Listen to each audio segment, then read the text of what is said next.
This is a side-lying hip car in a seated or bare position.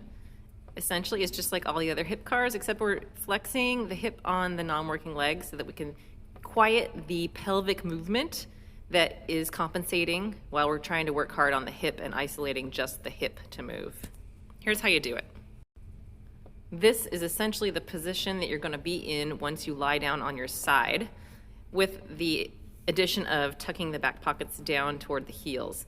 So come on down to your side. You can support your head with your arm, bottom arm, or a yoga block. I'm going to show you another trick I like to use, putting a little cushion under my bottom waist so that I can feel that pressure increase or decrease if I hip hike during the movement. So this is going to be a good rep here.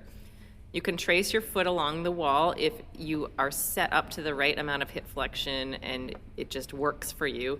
You may have to scoot further away from the wall for this to be effective as a tool, both for the bottom hip to be flexed and for you to be able to get through the range of motion without cheating. Here it is from the top. This is a nice view to show hip rotation or lack thereof. Right now I'm going to stay stacked really nicely, coming through the range of motion. Remember, you're going to push back or kick the wall behind you before you start to lift and return.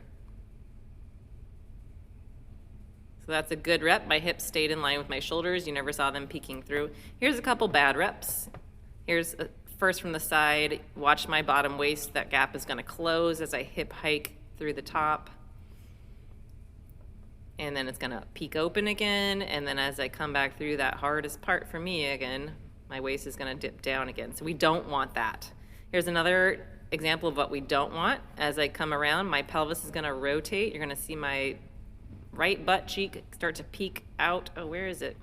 There it is. Peek out back there. I am way rotated. We don't want that either. We want those hip headlights to face the wall ahead of us the whole time.